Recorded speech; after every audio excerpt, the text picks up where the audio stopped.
₹2,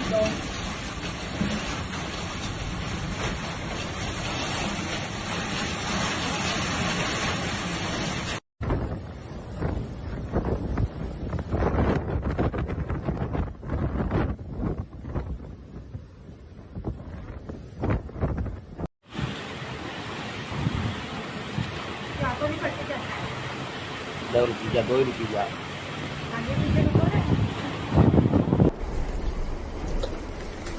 Das ist vielleicht schräg.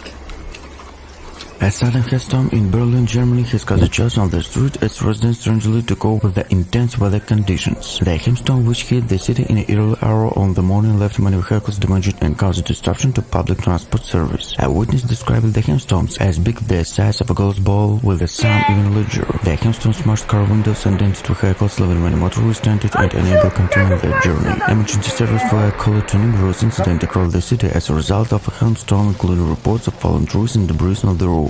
Despite severity of the weather, there have been no reports of any injuries. The German Weather Service has issued warnings for further service in the coming days, including thunderstorm and heavy rainfall. Residents have been advised to take precautions and stay indoors where possible during this period. The hailstorms in Berlin serve as a stark reminder of the impact of that extreme weather conditions have on our daily lives. As climate change continues to have an increasingly significant impact on our planet, it is essential that we take steps to mitigate in effect to protect ourselves from consequences to such events.